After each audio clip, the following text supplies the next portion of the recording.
fin, el viernes llegó. Pepe al cobrar cambió su cheque, separó lo que ocupaba y le soltó el dinero al amigo, esperando que amaneciera para empezar a trabajar en lo que sería su proyecto por los próximos varios meses. El más importante, desde la maqueta de la Capilla Sixtina que tuvieron que hacer en clase de Historia del Arte para acreditar la materia en quinto semestre, fue justo a la hora de estar armando las bóvedas que se perdió en los ojos de miel de su chatita, y desde ese momento ahí viviría inmerso, para siempre, anhelando el día de regresar y estar a su lado. Por ahora, el proyecto sería seguir arreglando el carro.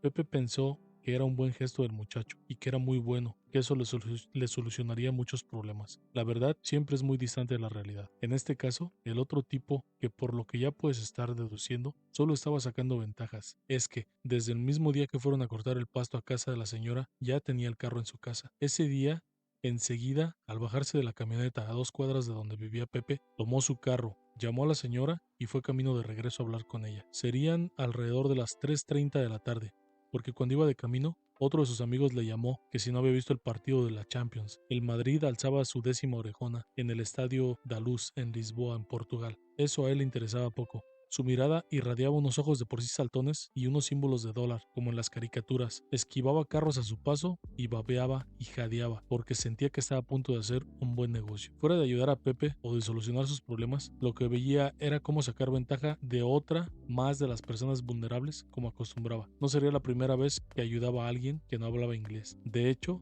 tenía 6 meses que alguien ya cansado le había pagado la última cuota de su favorcito, en forma de una madriza, y de pilón 2 dientes despostillados. Un fulano que al darse cuenta de cómo lo habían estado timando y abusando de él, que le habían hecho pagar por cosas que no necesitaban ningún tipo de pago por más de un año. Ya tendría por ahí 2 o más sentencias pendientes con alguno que otro paisano. En fin, no era la primera vez que abusaba de la inocencia o la incompetencia de alguien como Pepe. Al llegar a casa de la señora, ya estaba ahí, el hijo poniéndole la batería al carro y echándolo a andar. Por teléfono ya habían hablado. Llegando ahí, preparó su oferta, afinó sus cualidades lingüísticas y acentuó: le voy a cortar el pasto 2 veces y a limpiarle la parte de atrás donde se cayó el árbol. La señora primero lo dudó, como que no captaba, ya que ese fulano no era el mismo que le cortaba el pasto con regularidad y llevaba mucho tiempo requiriendo de los servicios de Rufino. Le servía difícil explicarle por qué ya no seguiría pagándole a él, pero también pensó que de esa manera se ahorraría la limpieza del árbol caído. Dijo que le parecía justo. Después recordó que una compañía especializada en limpiar árboles caídos y después convertirnos en leña ya le había dado un estimado. Le cobraban $2,500 para hacerlo. Le dijo al muchacho: está bien, vamos a hacer trato y llévate el carro. De igual manera ya estamos empezando a limpiar la casa porque tengo planes de venderla. Si las matemáticas no fallan, la labor por el corte del pasto era de más o menos unos $300 al mes, más lo de la limpiada del árbol,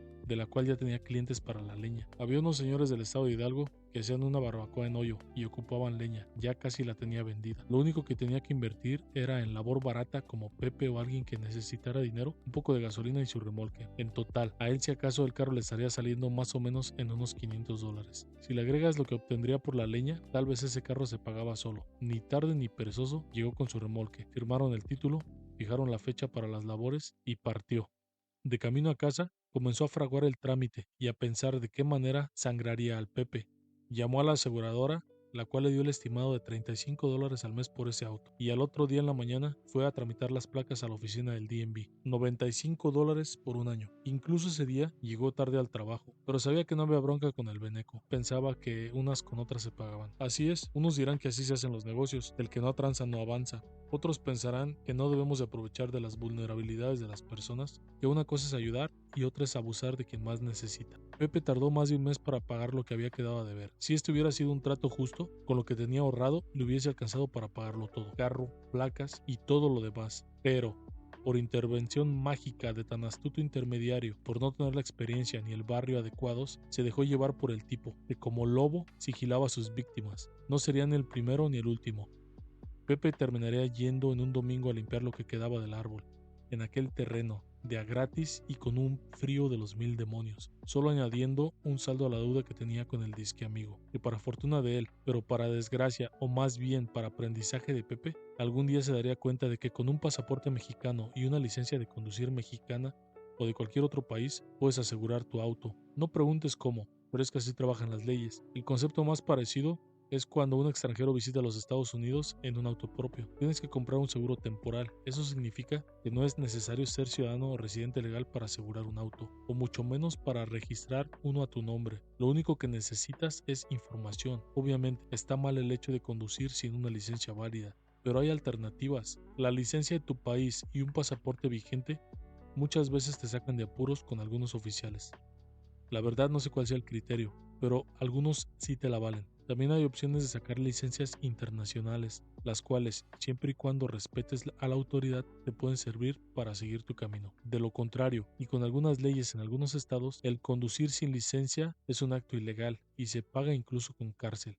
Y ni se diga si estás borracho o si causas un accidente. La necesidad de algunas personas, más bien de la gran mayoría, de comprar un carro es principalmente para desplazarse a trabajar, como la de Pepe. Las fantasías alrededor del Malibu eran secundarias e innecesarias. El verdadero motor es la necesidad de ir a trabajar. Hoy en día, ni siquiera tienes que hablar un inglés perfecto para poder hacer un trato. La tecnología en tu celular te traduce todo. Lo único que necesitas es informarte. Es utilizar ese medio que todos traemos todo el día en la mano como un arma para bien, no para mal. Estamos a 5 segundos de saber quién fue la tercera portadora de la corona del Principado de Luxemburgo, de saber cuántos habitantes tiene Nuaru o Kiribati, o solo a teclear 5 palabras para descubrir cuánto porcentaje de neobio hay en la luna. Pero no siempre lo utilizamos para ayudarnos con esas cosas indispensables. Y no hablo de querer todo a la mano como hoy en día: comida, Uber, sexo por catálogo y a domicilio. Ya imagino a mis hijos en el futuro utilizando el teléfono hasta para ir al baño. De por sí, hoy los asistentes virtuales como el ChatGPT o el CGI están generando más información y revolucionando todo. Este texto, por ejemplo, en lugar de tomar horas y años de experiencias de aprendizajes y de recopilar historias, solo ocuparía de teclear 15 comandos en un programador generador de ChatGPT-3 y sería creado en minutos. No sé si mejor o peor, pero sería creado. Estos temas los podríamos manejar en otra ocasión. Por ahora regresemos a la historia de Pepe. Si hay alguna moraleja acá, sería que no necesitas de personas que te hacen daño, de personas a nuestro alrededor, cuando solo tenemos la capacidad de crear, descubrir, lograr. El problema es la fragilidad que nos engloba al momento de ser vulnerables, de tener una necesidad, de siempre ir por el camino fácil, pero olvidamos que siempre hay más de una opción. Pepe prefería en ese momento de apalear nieve fría, tener el bigote y las manos congeladas y mojadas, tener cerca a su tía Juanita, que siempre le daba consejos, que le ayudaba, que le ponía, aunque sea un taco de aguacate o un plato de frijoles en la mesa cuando pasaba a verla, a visitarla, aunque en ocasiones ni siquiera pasaba a visitarla. Pasaba porque por ahí andaba con sus amigos, andaba marihuano y pasaba a darse un bajón.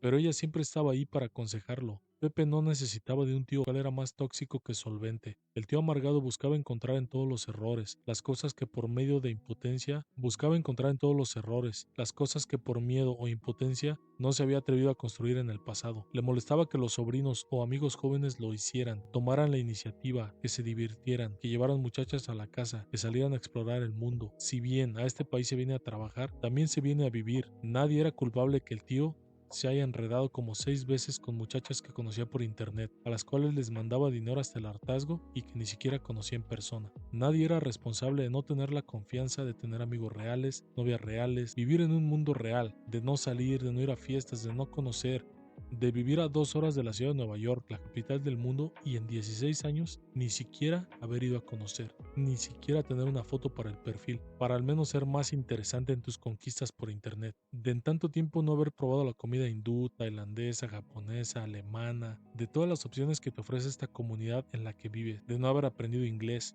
no para postear tus frases mamadoras en Facebook, sino para comunicarte, para obtener un mejor empleo, para tú mismo hacer tus tratos, para defenderte de actos racistas en la calle, de bromear con colaboradores, de ir al cine a ver una película y comprender, quizás no en un inglés perfecto, pero sí en un nivel donde puedes aprender de la cultura que te rodea y de poder enseñarle al mundo o a las personas de otras naciones un poco de tu cultura, de debatir, de intercambiar ideas, de presumir tus colores, tus sabores, de explicar cómo es y cómo funciona tu forma de ver el mundo, de evitar y educar que no todos los mexicanos usan botas y andan con sombrero y duermen recostados debajo de un cactus, que no todos los mexicanos son narcos, de poder convivir con todas esas personas que están haciendo lo mismo que tú en este entorno, a diferencia de que ellos sí son parte de él. Pepe no necesitaba un verdugo, alguien quien viva amargado, tal vez por la soledad, tal vez de querer hacer todas esas cosas pero no poder, no saber cómo. El tío tal tal vez a grandes rasgos, es una persona con ganas de romper esa burbuja y en vez de que todo lo moleste, ser una guía para las personas jóvenes que siempre lo rodean, pero que refugiado en una pantalla para hablar con mujeres que ni conoce en persona y refugiado en la coca, se escudaba y para él era más fácil atender esas necesidades antes de ver si los chicos ocupaban algo. Se encerraba en el cuarto y administraba un sistema del cual él era el que dirigía. Al final de cuentas era su zona de confort. Cuando él llegó a vivir ahí, casi no había hispanos en la zona. Era un barrio predominantemente negro, solo había pocos puertorriqueños y dominicanos. El único trabajo cerca eran las maquiladoras de la zona, las empacadoras de productos procesados y almacenes, o lo de siempre, lavar platos en restaurantes y la construcción. Eso no era lo de él. Una hernia que padecía desde México y que nunca se trató le impedía hacer trabajos físicos tan exigentes.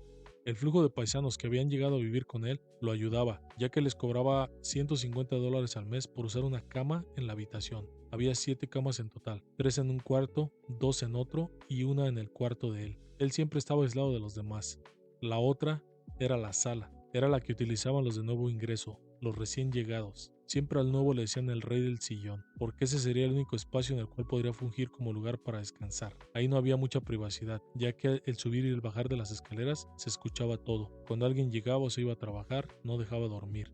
No se diga si había una pelea o un partido el fin de semana que el tío quisiera ver, porque entonces sí, no podías dormir. A veces invitaban gente, nunca mujeres por cierto, y ahí se enfiestaban. Si eras nuevo tenías que aguantar, tenías que ser el rey del sillón por tiempo indefinido, quizás semanas o meses, o irte a dormir a la cocina, donde eventualmente ya briagos invadirían para buscar algo de comer. El sistema del tío era básico, pero funcionaba. Solo se les explicaba una vez a los nuevos. Cada quien cocinaba una semana. A la otra lavaba los baños. A la tercera semana en tu rol era el de ayudar a podar el pasto, o más bien, ayudarle al dueño de la casa, porque sí, la casa no era del tío. De lo que él se apoderaba era solamente del sótano de Don Paco, un inmigrante también de Zacatecas que era trailero, pero que le rentaba el basement o el sótano al tío. En la parte de arriba había 3 habitaciones más, pero estaban desocupadas. Una que otra vez en las vacaciones o muy de vez en casi nunca los hijos del señor venían a visitarlo, a veces los fines de semana. Él casi nunca estaba, pero cuando venía se la pasaba limpiando su camión o sus plantas. En eso había que ayudarle. Era como un convenio para llevar la fiesta en paz con Don Paco. Creo que él nunca supo a ciencia cierta cuántas personas vivían en su propiedad. Él igual sabía que así como venían, se iban, que llegaban. Lo que se le hacía raro es que casi no venían mujeres. Digo, puros hombres solteros. Lo que tenía de gruñón el tío, lo tenía de raro. Pero eso sí, si te tocaba limpiar o cocinar, allí estaba a tiro de cañón exigiendo. Si llegabas tarde o no llegabas, te tiraba la cantaleta, que ahí no era un hotel, que buscaras otro lado.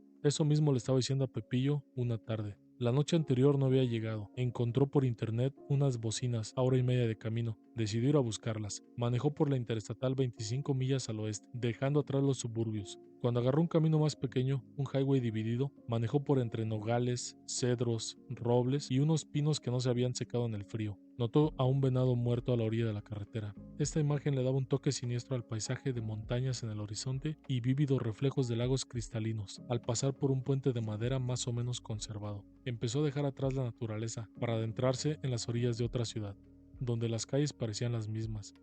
Allí estaban, gasolineras con el mismo nombre que las de donde él vivía, las mismas tiendas, la del dólar, la aún existente Kmart, una secundaria con un parque de béisbol más grande que el de la capital de su pueblo. Se dio cuenta que cambiaban los nombres de los pueblos, pero en esencia eran los mismos, más de las mismas tiendas.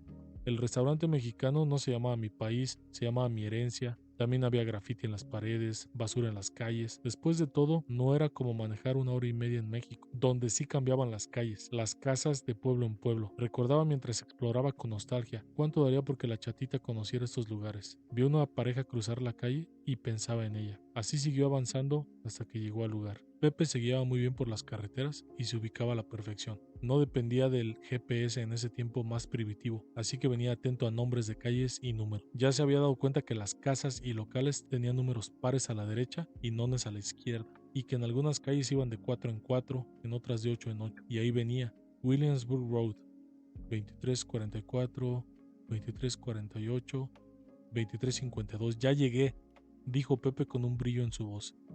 Estaba a espera de un tipo con el que había hablado 2 veces por teléfono. Tenía un acento caribeño sin duda, ni como el de Bene ni como el de Xavier, el tipo que le cortaba el pelo que era dominicano. La única instrucción que llevaba era: trae el dinero a la cita. Era un restaurante permanentemente cerrado al lado de una gasolinera Citgo, a las 7 de la noche. Vio pasar un carro, pero ninguno se detenía, hasta que unos afroamericanos al bordo de un Impala lo abordaron. Le dijeron cosas que él no entendió, pero por su gesto comprendió que no eran amigables. Cometió el error de bajarse del carro y preguntarles por el de la foto del Facebook, el tipo que le vendería las bocinas. Estos siguieron alegando entre ellos, para después proceder a lo que no estaba en el libreto a su visita a este barrio del estado de Nueva Jersey. Lo golpearon y le quitaron el dinero. De milagro no le quitaron el carro.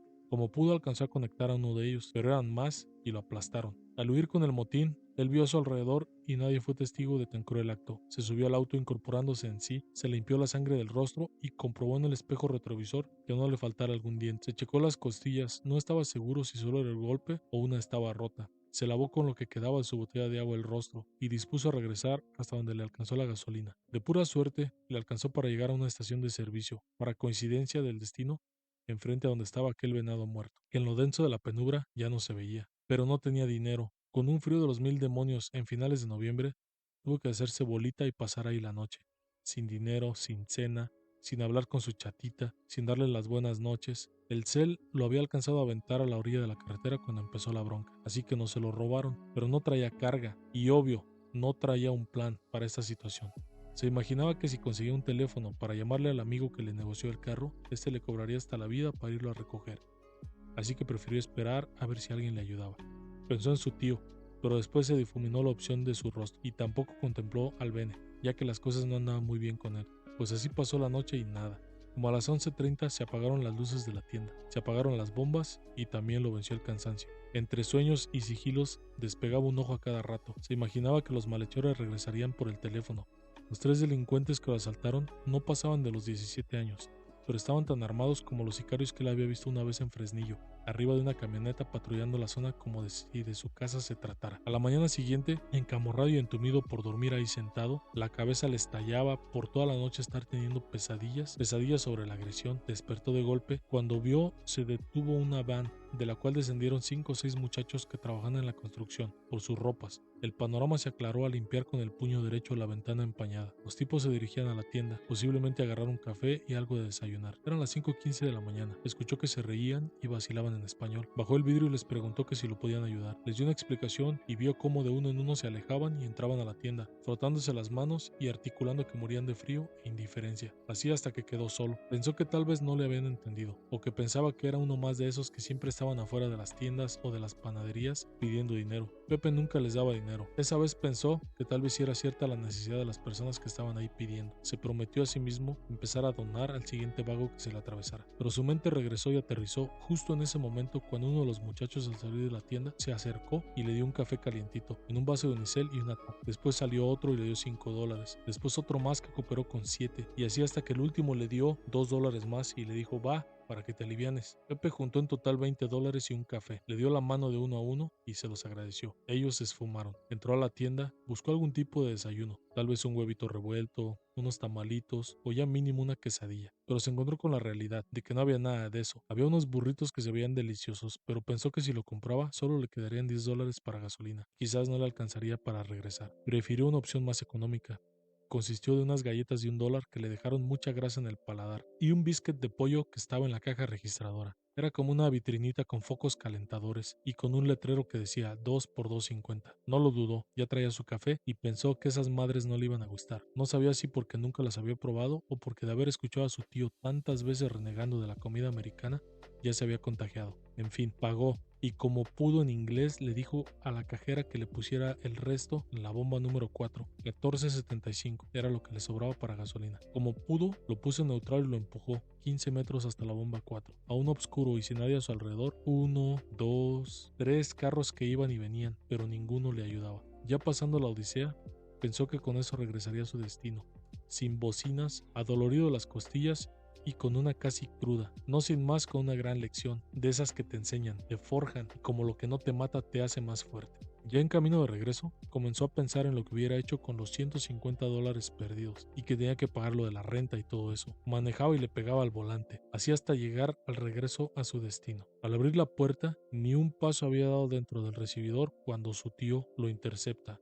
y le dice lo de siempre. ¿De dónde vienes? Aquí no es hotel. Si vas a estar haciendo tus mamadas, mejor llégale, búscate otro lado, Era la séptima vez en menos de 8 meses que sentía ganas de voltearle la cara de un golpe. Y con todo y el odio que sentía por su padre, sí le guardaba respeto a su tío. Así le habían enseñado, a respetar a sus mayores, al no cagarle la mano a quien le daba de comer. Aunque técnicamente este no era el caso. Pero igual, se contuvo, solo agachó la mirada y respondió: está bien, tío, no vuelve a pasar. Se dispuso a dormir. Fueron 4 horas solamente, porque a la 1 tendría que levantarse para ir a su trabajo de los fines de semana. Había empezado a ayudar en un taller mecánico de un señor que conoció en un bazar. Les ayudaba cuando se les juntaba el trabajo. Era domingo y había acordado con el maestro, que le dijo que llegaría después de misa, porque eso sí, el maestro del taller, crudo y trasnochado, pero no faltaba misa de 11 de la mañana, con sus 2 hijos y su esposa, a la cual no veían toda la semana, pero cuando la veía era para discutir por pendejadas. Como una familia ejemplar, no faltaban todos los domingos a misa. La señora del maestro solía estar solo viendo en qué carro llegaba la gente, qué ropa traían puesta y todas esas cosas casuales de domingo por la mañana para algunos católicos ejemplares, que utilizan la misa como un estandarte de estatus y como insignia de una aparente familia feliz y perfecta, pero que en muchas ocasiones, como la del maestro y su señora, ya no se soportaban. Los niños ni hablaban español, no les interesaba y ni entendían lo que decía el padre, pero estaban obligados a ir, y tenían que ir, aún no tenían la mayoría de edad. Después, igual de religiosamente, la familia perfecta, como cada domingo, caminaría 2 cuadras del estacionamiento de la iglesia al restaurante de Don Chencho, a disfrutar de una barbacoa con consomé, 1 o 2 modelitos bien frías y esa salsa estilo poblana, famosa de la región. En realidad el señor de la barbacoa era del estado de Hidalgo, pero había crecido en Puebla.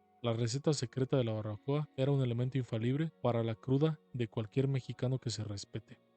Para más o menos la 1:20 de la tarde, el maestro estaría llegando al taller a su cita con el deber. Ahí Pepe ya lo estaba esperando para terminar de armar la suspensión de la Durango que tenían que entregar el día siguiente. Además de que ahí a Pepe ya le habían dado chance de arreglar poco a poco los detalles de su carro. Ya habían pasado varios meses, la misma rutina: trabajar, cocinar, limpiar, pagar, hablar con la chata, con su mamá, lavar el carro, dormir, trabajar. Así continuaría el ciclo. No se dio cuenta en qué momento pasaron los meses. Llegó la hora de renovar las placas del carro. Ese jueves por la mañana llegó a la casa del tío el amigo sin nombre y le dijo que ahí estaba ya la carta de la renovación, que iban a ser $450 y los ocupaba con urgencia, si no, que le diera las llaves del carro. Pero lo que él no esperaba era que Pepe no estaba dispuesto a pagar esta cantidad. Se había estado informando después de que en el taller mecánico había visto un recibo por las placas de un carro más nuevo y que pagaría solamente $115. Le preguntó al maestro: ¿esto qué es? ¿Cuál? ¿El sobre? Ah, eso es lo que pagamos por 2 años de las placas del carro de mi señora. Pepe entró en ese momento en un mundo de preguntas existenciales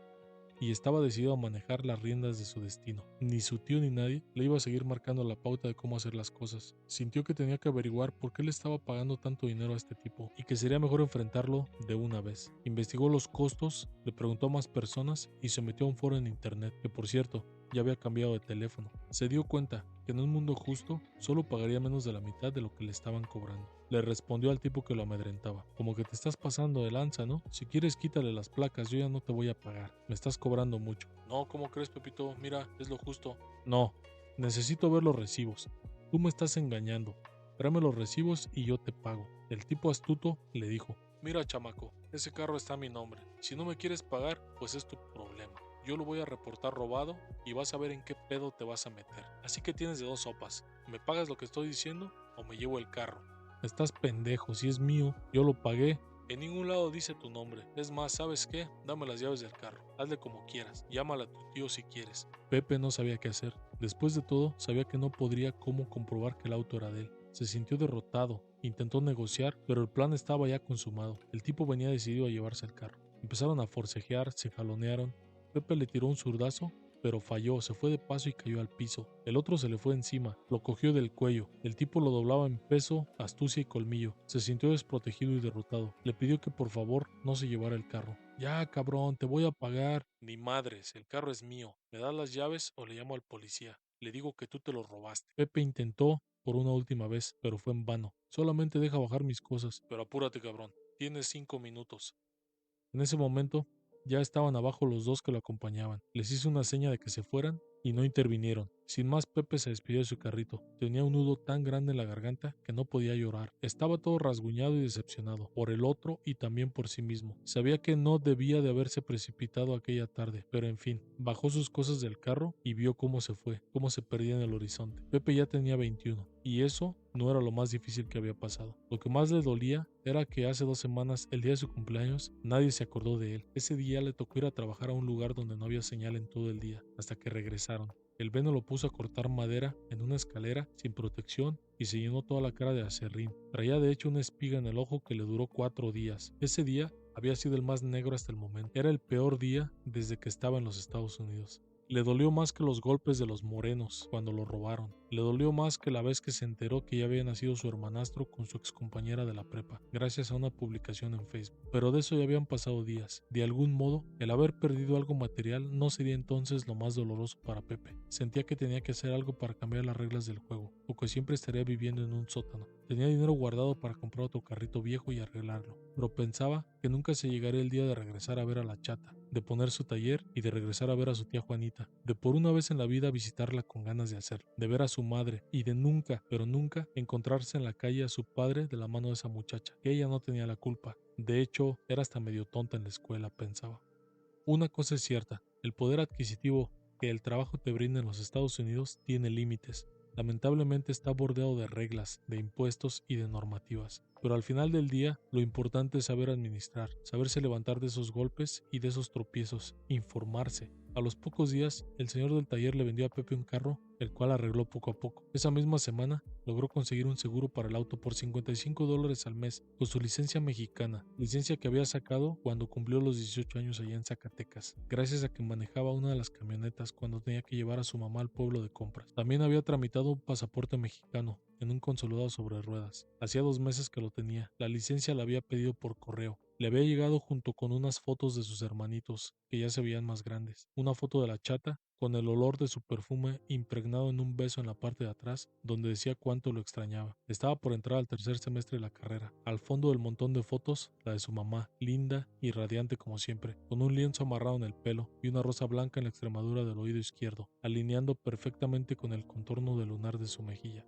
Pensando en su madre, en su novia y en las cosas bellas de la vida, llegó el día que se armó de valor.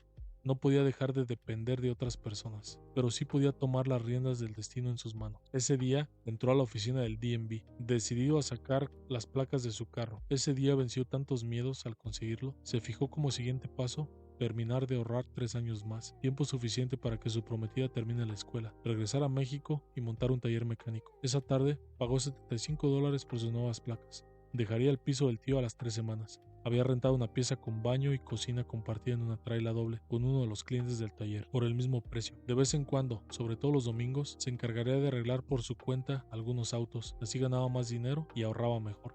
De hecho, ya estaba trabajando de tiempo completo en el taller. La última vez que fue a la obra, salió corriendo cuando cayó una redada, la cual al principio pensaron que era de migración, pero en realidad era un operativo para ir a buscar a uno de los repartidores de bolsitas y pastillas. Esa fue la última vez que vio al Bene, cuando lo escoltaban 2 policías amarrado de pies y cintura con una cadena, por seguir un sueño, pero no de la mejor manera y más honesta, recordándole a Pepe que el trabajo limpio, siempre aunque más sufrido, tiene mejores recompensas. El carro que le quitaron a Pepe terminaría infestado de ratas, literalmente, en un estacionamiento de un bar, a las 2 semanas de estar ahí parado, en un casino, a las orillas de la ciudad de Newark, en una visita de fin de semana que aquel tipo le dio a uno de sus hermanos. Nunca regresó. Salió a hacer una llamada y lo abordó por la espalda uno de aquellos de los tantos que ya se le estaban reservando. Lo venía siguiendo desde adentro del casino. Lo vio, lo vigió y le dio 17 puñaladas. Todo por $500. Del tío no se sabe mucho. Al tiempo, dejaron de llegar muchachos de México, ya nadie quería venir. El precio de los coyotes estaba arriba de $10,000, nadie los pagaba. Se habían reforzado las fronteras, dejaría de llegar gente por un tiempo, hasta que años después comenzarían a llegar las caravanas a gran escala de Centroamérica. Los pocos que quedaban se iban juntando o se iban alejando de ese lugar y de esas vibras. El tío seguiría rentando el basement o el sótano de aquel trailero por varios años, hasta que lo compartiría con una chica trans que acaba de llegar del Perú. Era la tercera persona por la que había pagado un boleto de avión para importarlas de donde fuera que estuvieran. Con ella duraría mucho tiempo. En 2013, en el estado de Nueva Jersey, se había reconocido el matrimonio igualitario. Se casarían en 2017. Nunca pudo ni quiso tener hijos propios. Decía que con la bola de sobrinos que tenía le bastaban. Hacía poco más de un año desde el momento que Pepe partió hacia su nueva vida. Había llegado de México sin nada, y ahora, además de la cajuela del carro llena de ropa, zapatos, una cama inflable, 2 cajas de herramienta y 3 maletas de ilusiones, buscaría vivir una vida más independiente en este mundo mexa. Gracias por escuchar y por haber llegado al final de la historia. Apóyanos con tu like. También es importante suscribirte al canal y compartir, ya que eso nos va a ayudar bastante para seguir trabajando en historias como estas. Historia escrita, dirigida y narrada por Saúl Brisniega para Mundos Mexas 2023.